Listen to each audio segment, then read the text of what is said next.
Hey guys, welcome back to my channel. My name's Lauren Mays and I am talking Six of Crows and Crooked Kingdom today. So basically everything you've heard about this series is it's a group of misfits that come together to complete a heist and win some money. That was the basic overview that I had when I started the series, but I liked being blind. I liked not knowing anything because I was pleasantly surprised by this series.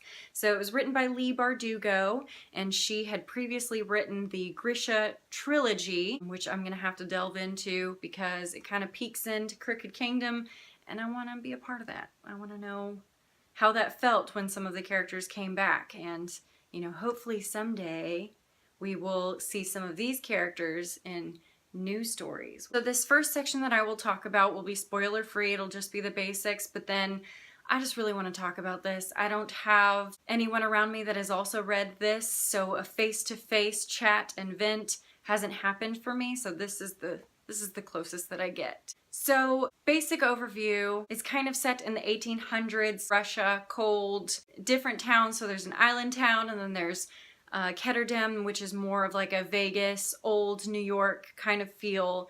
And I felt the world was effortless. We're thrown into a city and I was there. I got it. I got the imagery. It was very vivid. I got a good sense of the characters right away. The magic was very natural. The only thing that took a little bit of time was all the different culture backgrounds, all of the different backgrounds from all of our different characters. It was kind of hard to get my brain around that, but once I did, I got it. You know, since I'm new to the whole Grisha universe, it wasn't so easy for me to get a hold of it very quickly. This is kind of structured in a POV kind of style, third person, so we really delve into each of our 6 characters. I thought it worked really well in this atmosphere because a lot of our characters are in different areas and doing different things, so they're not in all one space. So it was really nice that we got point of views from all of our different characters, and I thought she did a really good job of giving information when. I thought it was plotted out pretty well. I thought the relationships had a really good timeline of events, and it, you know, we didn't get too much too soon, but then we also got what we needed in that moment. You know, some characters we just really needed to learn their backstory, and I thought she introduced all of the backstories at the proper time. All of the characters bring something so different, and they all help each other grow because they're from different cultures. They're from different magical backgrounds, and there is some romance in here, but I don't think that it was overkill romance. So I really liked that aspect, that it wasn't so romance centered that it took away from the storyline. So I love you guys, but I'm just like, I'm ready to just stop being vague and actually talk about things. So if you haven't read it yet, I'm gonna say spoilers beware after this point because I'm just ready to talk about this. Can I just talk about it, okay? You know, come back to my video when you've read the books and we can rant about it together. So hey, yes, I'm in a new background. It's another day, okay? My camera kind of died while I was talking about Edge. I felt like it was important to talk about Edge because I cared about her so much. Oh my goodness, they're moving so slowly. I just wanted to take a moment. So Edge. This whole time I kind of felt like her older sister and I just wanted to protect her.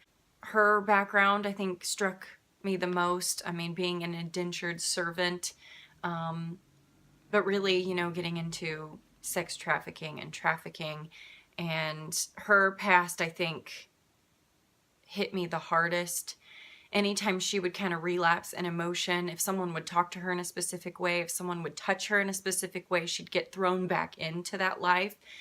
And she would get very defensive and then kind of break down. And I enjoyed that she put that in the book because it's so real. And every single time she would relapse, I just wanted to give her a hug. And sometimes I would take a small break, and I just wish I were there for her in some of those moments. But she worked through them. She had her own internal coping mechanism. And I just loved Edge. I just felt like her older sister and I wanted to protect her. And so that's probably why in the future I'll talk about Kaz and Edge, and that's probably where my opinion stems from, is because I'm very protective of her and she just doesn't deserve to go through any more pain. So past self, you may continue on to Nina. There are just great female characters in this book. Nina is also one of my favorites. I loved Edge and Nina's relationship. I think they had a beautiful female friendship. You can have a significant other in your life, but there's nothing like having a best girlfriend. I don't know what it's like to have a best guy and guy friend because I'm a female and I I don't think that there's anything better than having a wonderful girlfriend. I loved their relationship. I loved, you know, when their heads were on each other's shoulders and they were hugging and going through some of their past, and I think that they really related to one another, and they were both strong and helped make each other strong. In the end, it was like when Inej is talking with Kaz and she just wished she could see Nina and she didn't know where Nina was. I love Nina as well, and Nina and Matthias have a really wonderful relationship. And I think we saw a lot of change in Matthias throughout this whole story, coming from this really strong military man. He came in very reluctantly. He didn't want to be a part of the group at first. Then he really warmed up to the idea and he really learned to love them as friends, and I think he was kind of brainwashed a little bit into thinking, you know, Grecia's were a certain way. He had a lot of walls up, but I think once he let his walls down to Nina and the group, I think he became a really strong character, a loving character. For being such a strong military man, he had such a soft heart, and obviously Nina and Matthias' relationship was so great, and I loved reading about their relationship because she was just really trying to tick at that wall and try to get him to really let her in. And I think, you know, the scenes where he wants to be the perfect gentleman and have the perfect moment for their first kiss and the perfect, which men always feel like there has to be this overall perfect moment, but women don't work like that. It's just kiss her, just do it. And finally, you know, he did, and it was the perfect moment. It's just so ironic that they try to find this perfect moment when every moment is the perfect moment. Her being kind of saucy to him, trying to get him to not be so serious, and I loved their relationship. And of course, you know, when he passes away, you know, we think that he's going to die in this heist because it's very dangerous what they're doing, but no, I mean, he takes this young kid under his wing and he sees himself in this kid, you know, what he once was, this really hard outer shell that has these really strong opinions, and he really empathized and wanted to help with this kid, and this kid was his demise. And I mean, I see where she was going with that, you know, like his younger self killing his older self. And when Matthias finally becomes the man that we want Matthias to be is when he passes away. The scene with Nina, I'm so glad that Inej was there for that scene.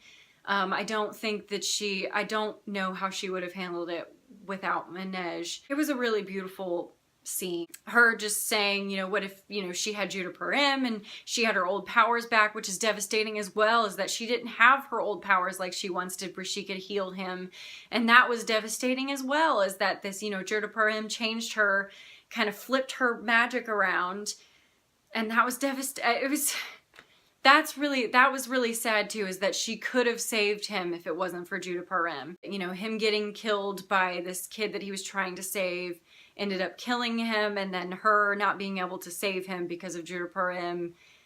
But I don't think that Nina's story is done. I mean, we see her going away, and I think she's gonna come back. I hope she comes back. I love Nina. I love, you know, here, and the fact that she can bring people back from the dead, like, that's so freaking cool. So I'm excited to see, you know, more of her story. And then of course Inej at the end with, we'll talk about Kaz in a second, with her in the end, with her parents. I just couldn't with that. And the fact that I want Nina and Inej to come back, and her, you know, killing slavers, and Inej bringing people back from the dead and terrifying everybody. I just can't wait. I hope. I can't wait. I hope. I just hope. I'll leave Inej and Kaz till the end. So we'll talk about Jesper. Jesper was one of my favorite characters. Seeing him deal with gamble addiction was a nice change from Nina and Juniper M being, you know, addicted and changing her powers. And we have Jesper with some gambling addiction and how he copes with that. Jesper's the only one that really had strong, you know, parental figures in his life, but I feel like they did him a disservice by suppressing him, making him feel like he can't use his Grisha powers or he can't love the person that he loves. And he brought a little bit of comic relief to some stressful situations. I loved his dialogue. I just liked him. I had a feel for him. I knew who he was. I was on board. I really liked him. I loved how he stood up for Wildin. I loved learning more about Wildin as well. So in the first book, the only thing we know about Wildin is that he's just some kid, and most of them didn't want to pair up with them when they were doing tasks. So that's all we knew, is like, don't pair me with Wildin. That's all we knew. So the second book, you really learn about Wildin, and you learn about Van Eck, his father, and everything his father did to write him out of the family. He sent his mother away to a freaking loony bin and told him that she had died. So his whole life he knew his mother was dead, but she wasn't. She was always there. Learning about Wyland's backstory and then him having Jesper. I thought the Jesper-Wylin relationship was really strong along with Nina and Matthias. One of the scenes that I really loved that she put in there was when Wylin had been, for the sake of this video, I can't remember his freaking name, but I need to get this video rolling. But he has a different face on. I know the character, I can't remember it off the top of my head. I mean, technically this is me in the future talking to my past self, and you mean Kuwei. That's who you forgot. He has a different face this whole time, and Jesper comes in and blah, blah, blah, ends up kissing that other character, and Wylin walks in and realizes he doesn't have that face anymore, and that other character likes Jesper, and it was a mess. I loved that scene because that can happen in real, well, not like the whole having a different face thing, but that can happen in real life, and I just thought that was a very interesting scene to throw in there. And in the end, they got to live together and helps him read, which first off, I know Wylin always complains, well, I can't read. I mean, I guess, well, I live in the 21st century where I guess you can learn anything, but like, I don't just figure out how to read. Ask somebody, figure it out. I don't know. Then they, you know, get to have that mansion to themselves and all of them can live there. But of course, you know, it would be really cool if they could all just live in that mansion. But of course, we need storylines to continue. I thought that their happy ending was well needed and it was beautiful. I guess we can talk about Inej and Kaz. I have a love-hate relationship with Kaz and Inej.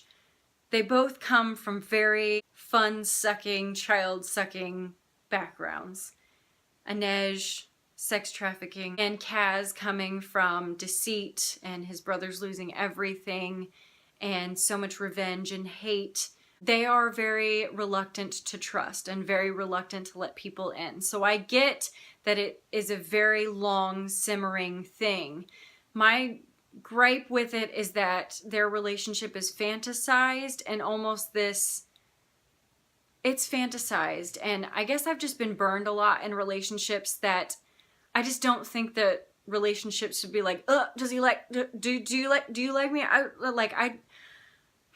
It takes a lot for him to love because there's a scene, he says the only difference between you and me is that you have something to lose and I have nothing to lose. I wasn't expecting him to like take Inej into account, but that was his first instinct, is that I don't have anyone that I love, so I don't have anything to lose. That's the difference between us. And sometimes Kaz will say stuff like that and it made me mad for Inej because I think I care about Inej so much that I would be like having wine with her and be like, girl. Then of course there's this scene where Inej is describing that her past makes her so flawed that no good man would love her, and that broke my heart. I had to take a moment for that, and when she said that, it pissed me off, and it made her justify of this lack of emotion that she's getting from Kaz. Kaz does not show her any of that emotion. I know in his inner dialogue he says small things like, I smirked when she said this, like that's supposed to make us swoon. And I don't think buying her a boat that she could have bought herself in the end. And I think bringing in her parents was really sweet that he did that. And I do love their final scene.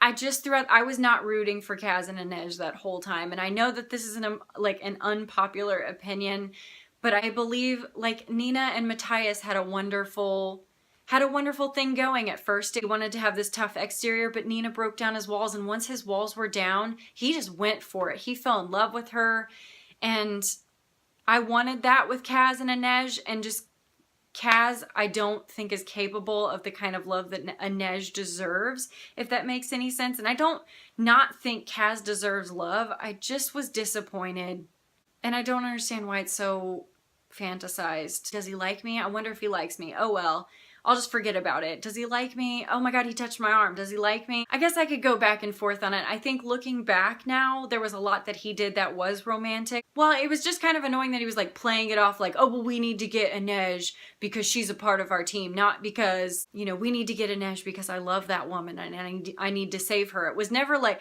it's more like we seek validation, and he didn't give me any sort of validation. It was always under the rug. Smirks and touching the arm was not validation enough for me, if that makes any sense. I don't know. I feel like I'm gonna piss a lot of people off. I I don't know if anybody, I would just want to hear someone else think the same way that I did about Edge and Kaz. I love them separately, and I think that they were developing characters, slowly learning how to trust people again, so that may be where that struggle in their relationship was, but I don't think that Kaz gave her enough emotion or any sort of indication of validation, and that's what frustrated me about Kaz. But I did like their end scene, but I loved even more that Inej was willing to leave him to go do what she needed to do. And she wasn't going to stay there just for him, not being like, I think you should stay. Okay. I am so happy she was like, listen, bro, I like you. You're just not giving me any sort of validation, so I need to do my own thing. And now that, you know, she has her family now and she's reconnected with her family, I think her family is going to become number one. I do think it was sweet when she said, do you want to meet them? And he said, is my, you know, like, am I together? I thought that was sweet. Okay, I'm saying that there are sweet moments in their relationship. It just wasn't this, oh my God, Kaz and Inej have the greatest That's not how I feel about it. I think Nina and Matthias had a really strong relationship.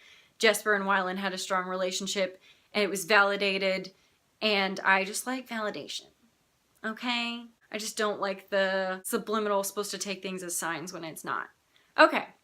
Obviously, this is supposed to be a YA book, and they're supposed to be 16 and 17, which I did not feel them as being 16 or 17 at all. I felt them as being in their middle 20s. They were so mature. This could have been an adult book, but it is a YA. There's a lot of diversity. The characters were really complex. She like went there with the characters, and I loved seeing them become a family. The basic synopsis of this book is that it's 6 misfits coming together. I don't even really like the word misfits. They're just kids trying to survive and want a sense of family, want a sense of love. And they find that within one another, and they push each other and help each other grow and learn different opinions, different ideas, different cultures. That's what I loved about this book, is finding out about each of them, and then they all help as a combined effort to make each other better people. I will say about Inej and Kaz is that Inej is the better part of Kaz. Without Inej, Kaz could have really betrayed them and gone into a dark place. So I think she's a really good influence on him. And I think they're all great influences on one another. Yes, you can have troubled childhoods, and yes, you can come from horrible places and want to seek revenge, but I think that they all taught each other that all you need is people that you care about in your lives, and the revenge will go away. But I'm super excited to see the kind of storylines that trail from this book. I think it sums it up really nicely. So to wrap things up, I would recommend it. I really loved the characters. That's what drove this whole thing. The plot was really great. The writing was great. And there's a lot more about this book that I didn't even touch upon. I love that it starts off as a revenge story and turns into where they kind of save their community. They save their government and almost become kind of heroes, you know, flawed heroes. But just I loved these characters. I loved learning about all of them. I loved the relationships. I thought the romances were done really well. 2 badass female characters. What more could you want in a series, really? And 2, they're freaking gorgeous. Like, this one is my absolute favorite. The gold, black, red. I mean, they're beautiful books.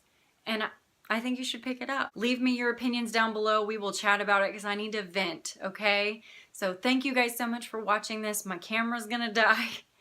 But I love you guys, and thank you for watching my videos, and subscribe if you want to see more. Thank you so much for watching.